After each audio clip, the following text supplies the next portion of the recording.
सुबह सुबह भंवर आराम से अपने पुलिस स्टेशन में बैठा है, सुकून से अपनी चाय को पी रहा है।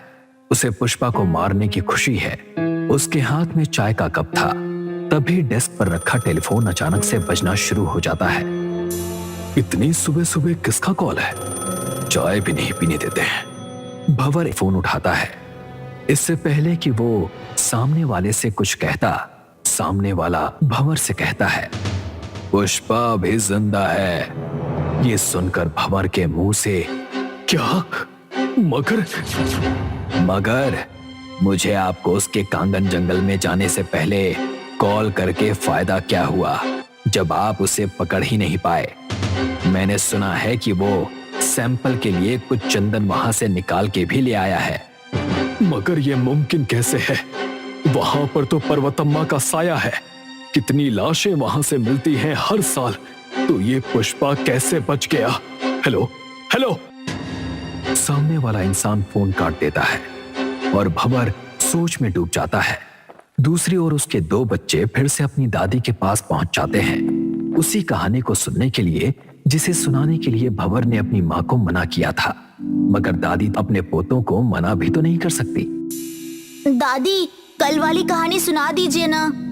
आप सुनाने वाली थी दादी, प्लीज सुना दीजिए ना। अभी सुनाती हूँ, आओ बैठो मेरे पास। बच्चे अपनी दादी के पास जाकर बैठ जाते हैं और दादी सुनाती है कांगन जंगल की कहानी। शुरुआत होती है कांगन गांव के एक छोटे से घर से, जहां पर पर्वतम्मा अपने 1 साल के बच्चे के साथ रहती थी। उसने उसका नाम भी नहीं रखा था। वो अकेली माँ थी। अपने बच्चों को वो अकेले पाल रही थी। उसे जंगल से बेहद प्यार था। वो जंगल के हर पशु, पक्षी, हाथी, हिरण और ऐसे कई सारे जानवरों की रक्षा में लगी हुई थी। वो जंगल का नुकसान होते हुए कभी नहीं देख सकती थी, जिस वजह से वो फॉरेस्ट रेंजर में एज अ हेड बन गई थी। हेड बनते ही उसे चंदन की तस्करी के बारे में पता चलता है। वो अपनी कुर्सी पे बैठकर चंदन के तस्करी को रोकने के बारे में सोचने लगती है। मुझे कैसे ना कैसे ये पेड़ों को बचाना ही होगा, नहीं तो ये लोग पूरे जंगल के पेड़ों को काटकर बेच देंगे। अगले ही हफ्ते से फिर पर्वतम्मा पूरे जंगल को तारों से फेंस करवा देती है। पर्वतम्मा बहुत ही जल्द बहुत सारे लोगों को चंदन को चुराते हुए पकड़ भी लेती है। जिन्हें वो ज्यादा तादाद में पकड़ती है, वो सारे प्रीति की गैंग से थे। उसे पर्वतम्मा के ऊपर बहुत गुस्सा आता है।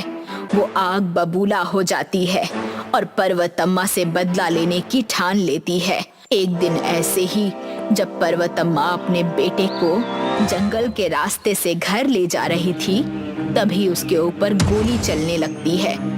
वो अपने बेटे को हाथ में लिए जंगल में घुस जाती है, मगर उसके पीछे पीछे प्रीति भी जंगल में घुस जाती है। पर्वतम्मा अपने बेटे को गोद में लेकर रो रही थी। कुछ नहीं हुआ बेटा, कुछ नहीं हुआ। माँ पास में है ना तुम्हारे, तुम्हें कुछ नहीं होने देगी। बस बेटा ध्यान रखना अपना, कभी भूलना मत कि तुम किसके बेटे हो, पर्वतम्मा के। रोने की आवाज से प्रीति को पता चल जाता है कि वो कहाँ छुपी है। वो बंदूक पकड़ती है। बच्चे की रोने की आवाज आ रही थी। धीरे धीरे वो उस पेड़ के पीछे जहां से आवाज आ रही थी उसकी ओर बढ़ती है और अचानक से अपनी बंदूक को निशाने पे डालकर पेड़ के पीछे पहुंच जाती है। ये तो अभी यहीं थी, कहाँ गई? आखिर भागकर जाएगी कहाँ? अपने बच्चे को यहाँ छोड़कर भाग गई। प्रीति जैसे ही यहाँ वहां देखती है, पर्वतम्मा ठीक उसके सामने थी। उसके हाथ पर गोली लग चुकी थी। मिल गई। जाओ और अंदर जाओ और जंगल के लाल चंदन जिसे तुम बचाना चाहती थी, उनके बीच जाकर मर जाओ। प्रीति अपनी बंदूक पर्वतम्मा की ओर तानती है और 2 गोली मारती है। गोली सीधा जाकर पर्वतम्मा की पीठ पर और गले पे लग जाती है।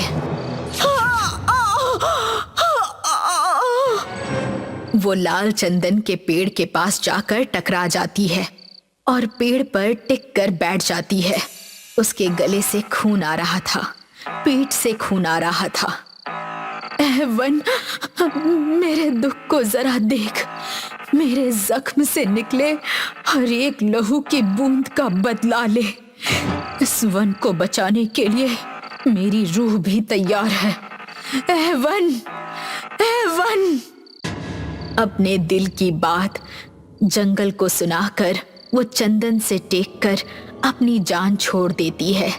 उसकी विनती, उसकी पुकार कांगन जंगल सुन लेता है। पेड़ के पत्ते सब पर्वतम्मा में समाने लगते हैं और एक बार फिर पर्वतम्मा जीवित हो जाती है, मगर जंगल के भेष में। या! तब से लेकर आज तक पर्वतम्मा की आत्मा उस जंगल की रक्षा कर रही है। दादी, अगर हम वहाँ जाएंगे तो क्या पर्वतम्मा आत्मा हमें भी मार देगी?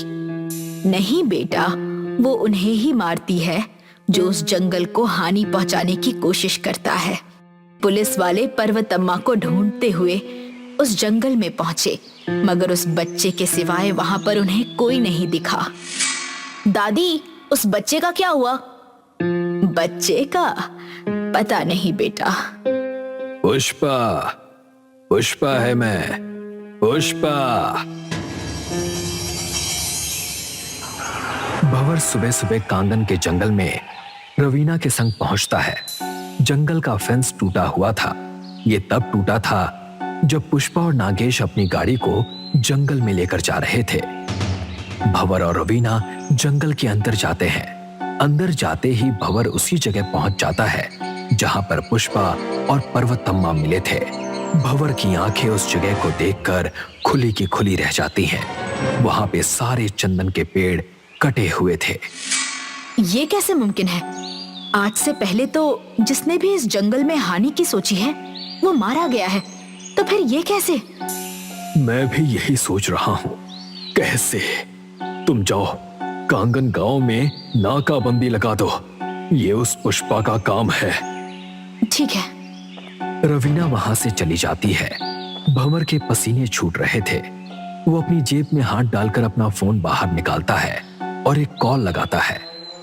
बोलो, क्या खबर है? अमरिंदर भाई, लगता है कांगन जंगल से साया चला गया है।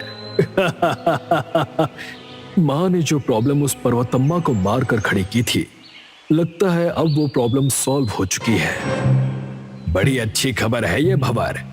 हमने वैसे ही सारे सिंडिकेट मेंबर्स को इस धंधे से निकाल दिया है। बस अब ये पुष्पा जिंदा है। इस पुष्पा को हमें अपने रास्ते से हटाना होगा। बिल्कुल, चिंता मत कीजिए भाई। आप बस अब इस कांगन जंगल के सोने को निकालने के बारे में सोचिए। पुष्पा को मैं देख लूंगा। बस एक बात समझ में नहीं आ रही कि कैसे। वो सब छोड़ तू, पहले मुझे ये बता, तू इस वक्त कहाँ खड़ा है? जंगल में ही खड़ा हूं। क्या? भंवर, वहां से बाहर निकल जल्दी। भाई, मुझे कुछ नहीं होगा। वो तो मैं डिसाइड करूंगा। पुष्पा भंवर के पीछे ही खड़ा था। भंवर धीरे से फोन अपने कान से नीचे ले लेता है। वो पुष्पा को देखकर शॉक्ड हो जाता है। मैं भी वही सोचो कि सारे चंदन के सिंडिकेट्स बंद हो रहे हैं, तो फिर इस अमरिंदर सिंह का कैसे चल रहा है? अब मुझे समझ में आ रहा है भंवर सिंह, प्रीति सिंह के बच्चों। भंवर तुरंत अपनी रिवॉल्वर निकालता है और पुष्पा को गोली मारता है, मगर पुष्पा वहां से हट जाता है और उसकी रिवॉल्वर छीनकर तोड़ देता है। पुष्पा, मैं एक पुलिस वाला हूं। यही सोचकर तो मैं आज तक कुछ किया नहीं तेरे को, मगर अब समझ में आ रहा है कि तू तो सिंडिकेट का बाप बनने चला था। सारा हम खुद चूसने की कोशिश कर रहे थे तुम दोनों भाई। क्या लगा पुष्पा को पता नहीं चलेगा? पुष्पा पेड़ की एक टहनी उसके ऊपर फेंक कर मारता है। भंवर नीचे गिर जाता है। वहीं पर एक रस्सी पड़ी हुई थी। पुष्पा उस रस्सी को भंवर के गले में लपेट देता है और पेड़ से उसे लटकाने लगता है। और इस दौरान पूरे समय भंवर का कॉल चालू रहता है। अमरिंदर अपने भाई की चीख को सुनता है। पुष्पा, पुष्पा। पुष्पा! भंवर तड़प तड़प कर मर जाता है।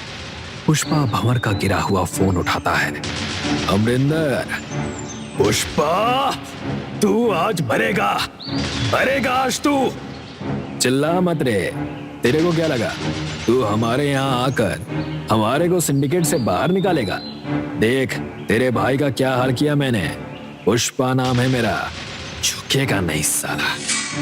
इतना कहकर पुष्पा फोन रख देता है, मगर फोन रखते ही काले बादल कांगन जंगल और गांव को घेर लेते हैं। सूरज की रोशनी मानो चली ही जाती है।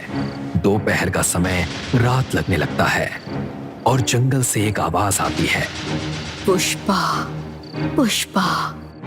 दादी, दादी, पर्वतम्मा का पूरा नाम क्या था? पर्वतम्मा का पूरा नाम था पर्वतम्मा पुष्पा। पर्वतम्मा पुष्पा के पीछे आकर खड़ी हो जाती है। अमरिंदर अपने गुंडों के साथ कांगन जंगल में घुस रहा था। क्या पुष्पा अमरिंदर के गुंडों से बच पाएगा? क्या पर्वतम्मा अपने ही बेटे को गलत करने की वजह से मार पाएगी? जानने के लिए बने रहिए हमारे साथ पुष्पा के अगले भाग तक। पुलिस वैन के सायरन की चीखती आवाज से वो पूरा क्षेत्र गूंज उठा।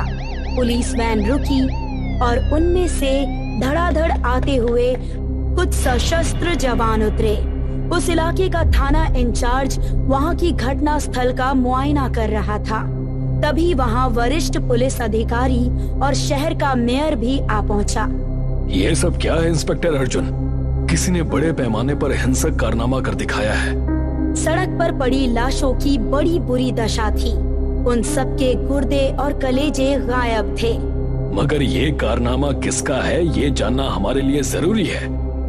मैं भी आप ही की तरह किसी जिम्मेदार शहरी के इत्तला करने पर ही यहाँ पहुँचा हूँ। मेरे पास कोई जादू की छड़ी नहीं है जिससे पता लगा सकूं कि ये निर्मम हत्यारा या नरभक्षी हत्यारा कौन है। वरिष्ठ पुलिस अधिकारी चौंकते हुए बोला, नरभक्षी? Yes sir, नरभक्षी। आप देख ही रहे हैं कि हर लाश का एक एक अंग गायब है।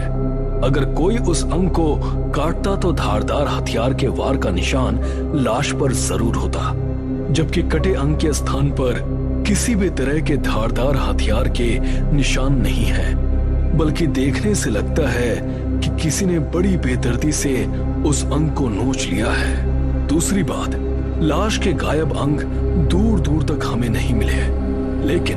लेकिन क्या इंस्पेक्टर अर्जुन? इंस्पेक्टर अर्जुन कांपते हुए बोला, कटे अंगों के अवशिष्ट पदार्थ जैसे नाखून, बाल, सख्त और मोटी हड्डियां हमें एक गड्ढे से मिली हैं। क्या? ये तुम क्या कह रहे हो? मैं सच कह रहा हूं सर। मैंने घटना स्थल का बारीकी से मुआयना किया है। मुझे यहाँ कहीं भी किसी जानवर के पांव के निशान नहीं मिले हैं। बारिश होने के कारण सड़क के किनारे की मिट्टी बहुत नम है और ऐसे में यदि ये सब किसी आदमखोर जानवर का शिकार होते तो अवश्य ही यहाँ उनके पंजों के निशान मिलते, मगर ऐसा कुछ भी नहीं मिला मुझे। हाँ, मगर एक अजीब सा निशान जरूर मिला है। कैसा निशान? आइए मैं दिखाता हूँ। रात का समय, एक सुंदर युवती खड़ी हुई आने जाने वाले वाहनों को देख रही थी। तभी उसकी नजर दूर से आती लाल रंग की वैन पर पड़ी। उसे देखते ही उसकी आंखों में ऐसी चमक उभरी जैसे अंधेरे में खड़ी बिल्ली की आंखें चमकती है। वैन में 3 मनचले राहुल, एंडी और कुशल बैठे थे। इतनी रात के ये लड़की इस वीराने में क्या कर रही है? सही बोल रहे हो सकता है इस लड़की की गाड़ी रास्ते में खराब हो गई हो। अरे सीधे सीधे ये क्यों नहीं कहते कि तुम लिफ्ट देना चाहते हो? तुम बताओ, क्या हमें लिफ्ट देनी चाहिए या नहीं देनी चाहिए? बिल्कुल देनी चाहिए।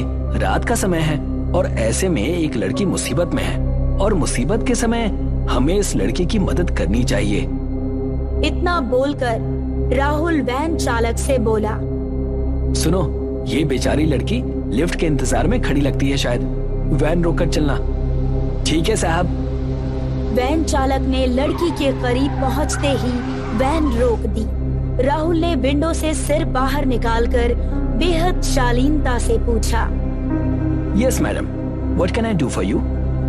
क्या आप मुझे माल रोड से पहले पड़ने वाली मोड़ तक लिफ्ट दे सकते हैं?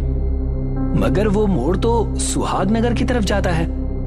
मुझे वहीं जाना है। संयोग की बात है कि हमें भी वहीं जाना है। मोड़ क्या, हम आपको सीधे सुहाग नगर ही ले चलते हैं। आइए बैठिए। राहुल ने पिछली सीट पर बैठे दो दोस्तों की तरफ देखा। एक ने साइड डोर खोल लड़की के बैठने के लिए जगह छोड़ दी। वैन चल पड़ी। कुछ देर बाद पिछली सीट पर बैठा युवक एंडी बोला, यार ये बदबू कैसी है? सही कह रहे हो, ऐसा लग रहा है जैसे कहीं मुर्दा जल रहा हो और मांस सड़ रहा हो। जैसे ही कुशल की नजर अपने सामने लगे ब्लू मिरर पर पड़ी तो उसके हलक से चीख निकल पड़ी। राहुल और एंडी की नजर लड़की पर पड़ी तो वो भी चीख पड़े। वैन चालक वैन पर कंट्रोल नहीं कर सका और उसकी वैन दाईं ओर के खेत में जा घुसी। ये कौन है यार? वो लड़की कहाँ गई?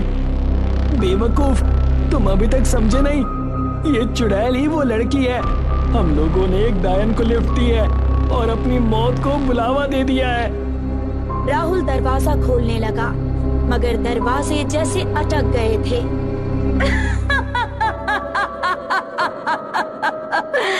भागना चाहते हो? अपनी मौत से नहीं भाग सकोगे। तुम इंसान भी कितने बेवकूफ होते हो।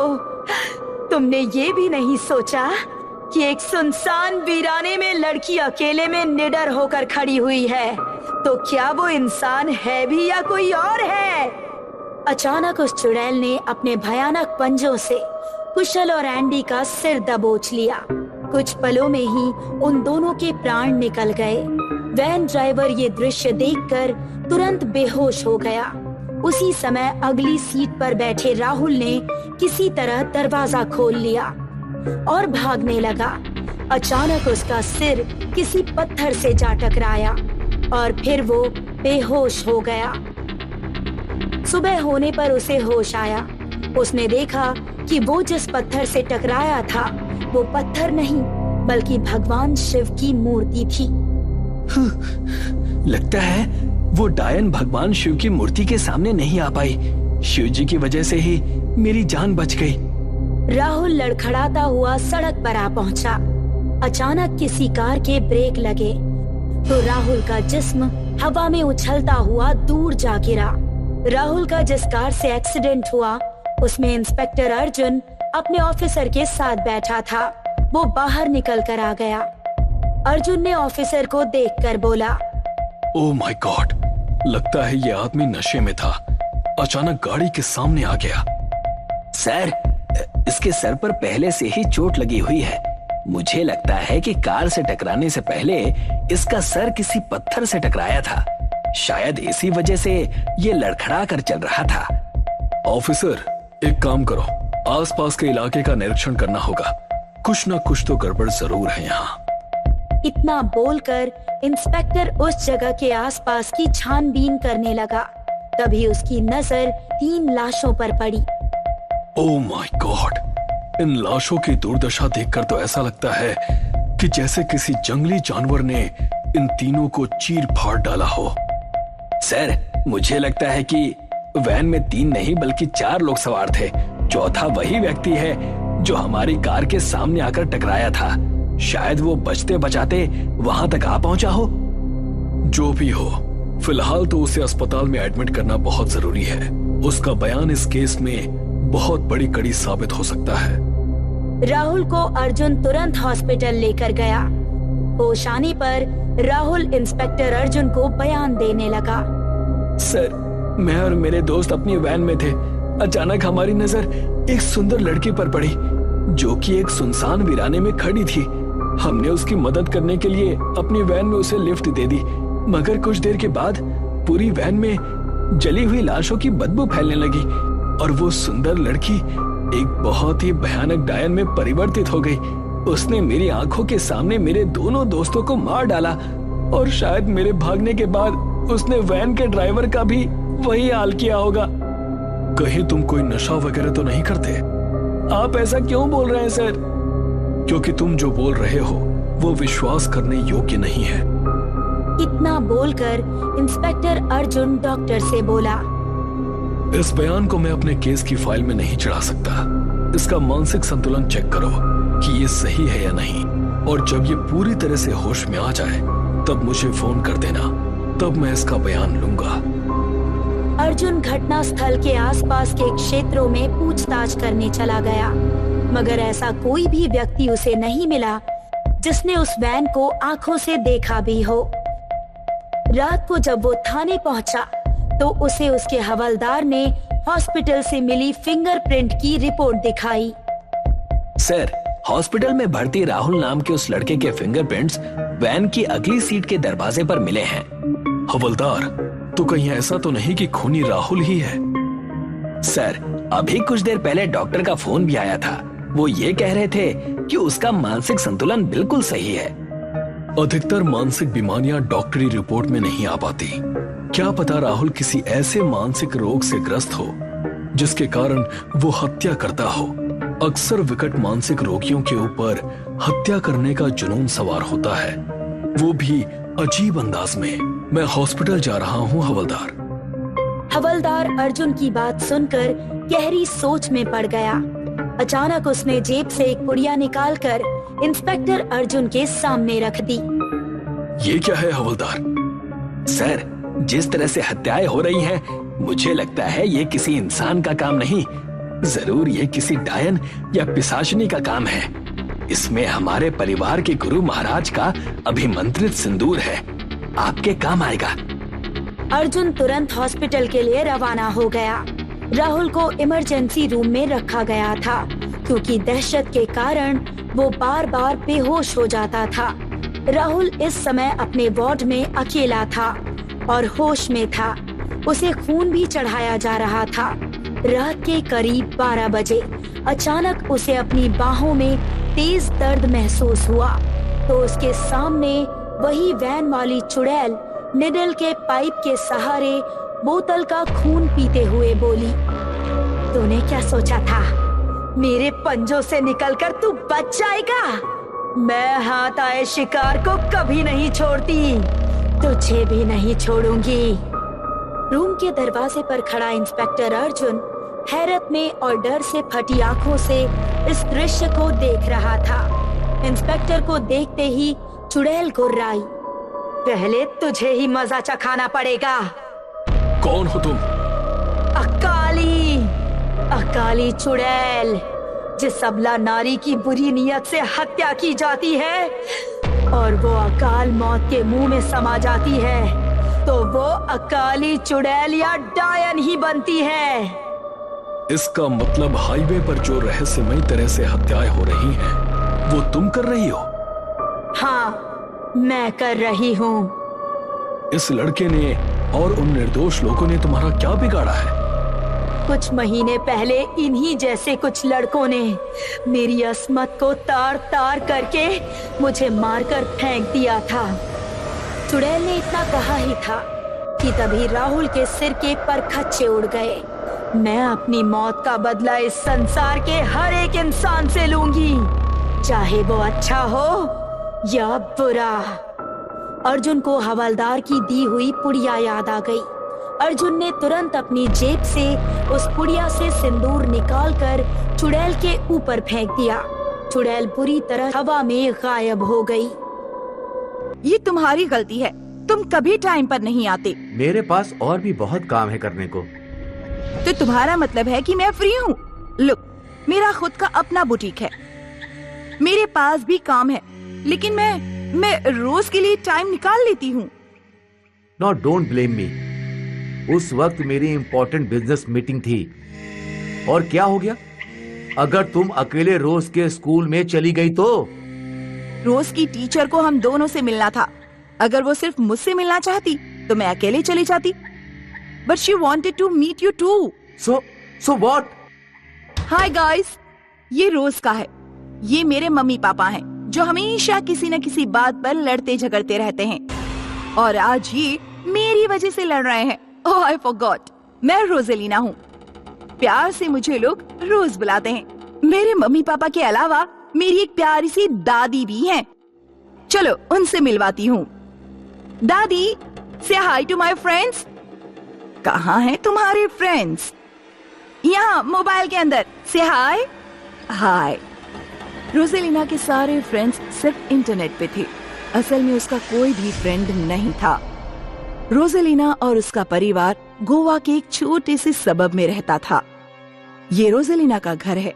दिखने में ये कोई आलीशान महल जैसा है, पर असलियत तो कुछ और है। रोजेलिना के पापा एक बड़े बिजनेस टाइकून हैं और उसकी मॉम का अपना कपड़ों का बुटीक है, इसलिए वो दोनों हमेशा बिजी रहते हैं। एक दिन रोजेलिना ने अपनी मॉम से पूछा, मम्मी, क्या पापा कम कमाते हैं?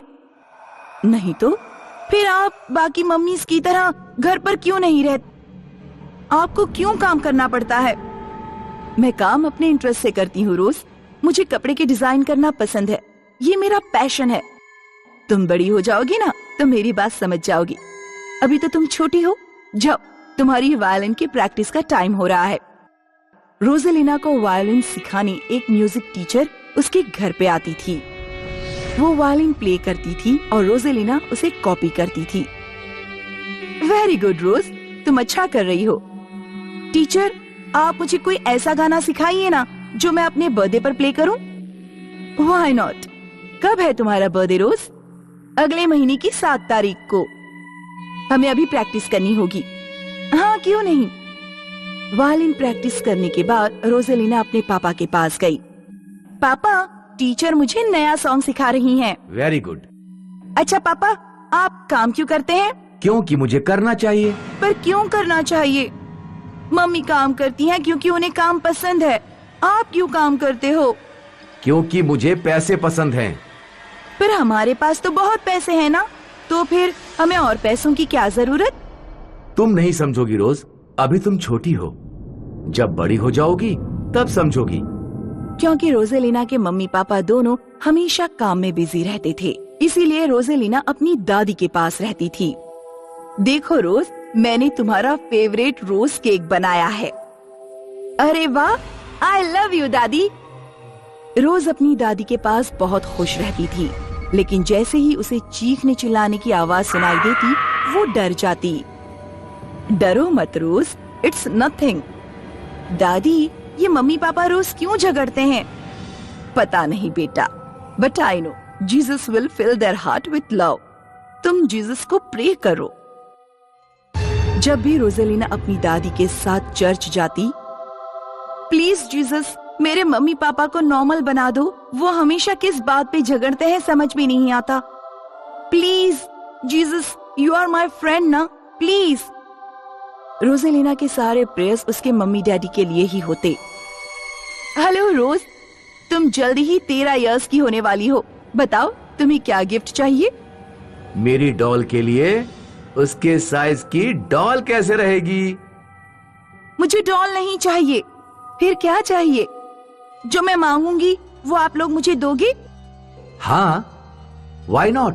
मम्मी पापा, मुझे अपने बर्थडे पर अब आप लोगों का टाइम चाहिए। मेरे बर्थडे का पूरा दिन आप मेरे साथ स्पेंड करेंगे। कोई काम नहीं करेगा और झगड़ा भी नहीं। रोजेलिना के मम्मी पापा ने एक दूसरे की ओर देखा। बस इतना? Any time my love. नहीं, आप प्रॉमिस करो। प्रॉमिस। प्रॉमिस। रोजेलिना ये सुनकर बहुत खुश थी। इसी दिन शाम को रोजेलिना की दादी माँ अपनी बहन से मिलने जा रही थीं। रोज, तुम अपना ख्याल रखना। मैं छोटी दादी को देखकर कल वापस आ जाऊंगी। यस दादी। और रोजेलिना की दादी माँ चली गईं।